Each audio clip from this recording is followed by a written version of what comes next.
ጦርነትን አንሻም። ይሁን እንጂ የተነካነ እንደሆነ እስከ መጨረሻው የደማችን ጠብታ እንታገላለን።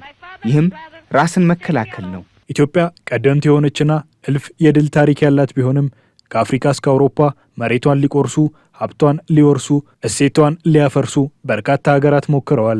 ከደርቡሽ ሱዳን እስከ ቱርክ፣ ከግብጽ እስከ ጣሊያን ሀገሪቱን በቀጥታም ይሁን በተዘዋዋሪ ለመቀራመት ከኢትዮጵያ ጀግኖች አባቶች ጋር ተዋግተዋል።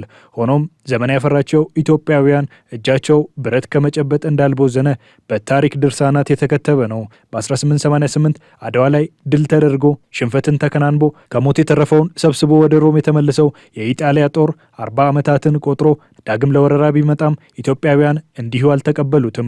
ይልቅ አባቶቻቸው በአድዋ ባስተማሯቸው ሀገር ፍቅርና ጽናት አንገት ለአንገት ተናነቁ እንጂ። በወቅቱ በዘመናዊ ጦርም ይሁን የዲፕሎማሲ የበላይነት የነበራት ጣሊያን ንጉሠ ነገሥት ግርማዊ ቀዳማዊ ኃይለ ሥላሴ ለአቤቱታ ከሄዱበት እንዳይመለሱ ማድረግም ችሏል። ወቅቱን የሚያስረዱት የብሔራዊ ኢትዮጵያ ወታደሮች ማህበር ፕሬዝዳንት 50 አለቃ ብርሃኑ ኢትዮጵያውያን ግን የንጉሳቸውን መሰደድ ከድል አላስቀራቸውም አልበገራቸውም በማለትም ያስታውሳሉ። መሪ በሌለበት ሁኔታ ጦር ይበተናል። መሪ በሌለበት ሁኔታ ውጊያ ሊከወን አይችልም። የኢትዮጵያውያኖች ግን ትልቁ አቅም፣ ትልቁ ጉልበት፣ ትልቁ ዕውቀት፣ ትልቁ ያሸናፊነት ሚስጥር ይሄ ነው። መሪ በሌለበት አሸንፈህ፣ መሪ በሌለበት ገዝተህ፣ መሪ በሌለበት ድል አድርገህ ይሄንን ሁሉ አውድ የድል ሸማ ለህዝብና ለሀገር ማላበስ የኢትዮጵያውያኖች ትልቁ የማሸነፍ ሚስጥራችንም ይሄ ነው። አንድነት የሚባለውም ይሄ ነው። ፍቅር ያልነበረበትን አካባቢ በፍቅር ለውጠህ የተበታተነን ነገር መቆራቆስ አለ። ሁልጊዜም በውስጣችን የምናውቀው ነው። የኢትዮጵያ ጉዳይ በአንዳንድ ነገር ገፋኸኝ ያስገኝ አልያስገኝ ምናምን በሚል ነገር አንስማማም፣ አንግባባም። ግን ይሄኛው ነገር ሲመጣ አንድ ትሆናለህ። አየህ፣ በዛ ልክ ነው። ውሃ ልካችን ይሄ ነው። በ1928 ጣሊያን ዳግም ወደ ኢትዮጵያ ሲመጣ ጅምላ ጨራሽ የመርዝ ጭስ እንዲሁም ሌሎች የጦር መሳሪያዎችን በኢትዮጵያውያን ላይ የተጠቀመው የኢጣሊያ ጦር 5 ዓመታትን ቢቆይም ያቀደውን ሳያደርግ ድል እንደተነሳ መጽሐፍት ያስረዳሉ።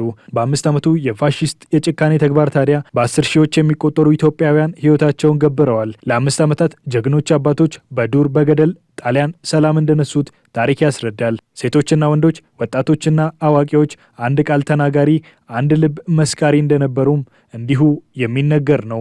ይሁን እንጂ የዛሬው ትውልድ አባቶቹን በመዘከር ላይና የተደረገለትን በማስታወስ ላይ ክፍተት አለበት ሲባልም ይተቻል። ጣሊያን እንደምናውቀው አስተላለፉ ናፓል ሳይቀር በመርዝ ጭስ ሳይቀር እዛ ሁሉ ስቴፕ ላይ የደረሰ ትልቅ ውጊያ ነው የተከናወነው። ያን ውጊያ ለማክሸፍና ያን ውጊያ በአሸናፊነት ለመወጣት ሚስጥሩ አንድነታቸው ነው የነበረው። ሚስጥሩ በፍቅር መቆማቸው ነው የነበረው። ሚስጥሩ መስዋዕትነትን ያለ መፍራታቸው ነው የነበረው። በዛ ውስጥ ደግሞ የእናቶቻችን ትልቅ ድርሻ አለ። ሀገራት የድል ታሪካቸውን ስርዓተ ትምህርት ቀርጸው እንደሚያስተምሩ የሚናገሩት 50 አለቃ ብርሃኑ ሀገር በደምና ባጥንት የቆመች መሆኗን ትውልዱ ልብ ሊለው ይገባል ብለዋል። አሁን በሀገሪቱ ውስጥ የሚታዩ የእርስ በርስ ግጭቶች ሀገሪቱ የመጣችባቸውን መንገዶች ካለመረዳት የመጣ እንደሆነም ተናግረዋል። እነዛን አባቶቻችንን ያነሳ ነው የእነሱን ጉዳይ እያወጋን ያለ ነው። አባቶቻችን በትክክለኛ ከጠላቶቻቸው ጋር ነው የገጠሙት። ባዕዳን ወራሪ ነው ጠላትህ። ገብቶሃል? ኢትዮጵያ ውስጥ ያለው ማህበረሰብ አማራው ሊሆን ይችላል፣ ትግሬው ሊሆን ይችላል፣ ኦሮሞ ሊሆን ይችላል፣ ወላይታው ሊሆን ይችላል። እዚህ ውስጥ ምን ጠላት አለ? አየህ፣ የሳት ነው ሀዲድ። እነሱ እኮ ጣሊያኖችን፣ እንግሊዞችን፣ ድርቡሾችን፣ ቱርኮችን፣ ሱዳኖችን፣ ግብጾችን አሸንፈው ነው እኮ ነፃነት ያጎናጸፉን። እንዴት አድርገህ ነው ከነሱ ጋር አሁን የኛን ጉዳይ ኮምፔር ማድረግ የሚቻለው? በጣም ከባድ ነው። አየህ፣ በነፃነት ደረተን ነፍተህ እንድትሄድ ምናምን ያደረጉ እኮ ባዕዳን ወራሪን ቀጥተው ነው።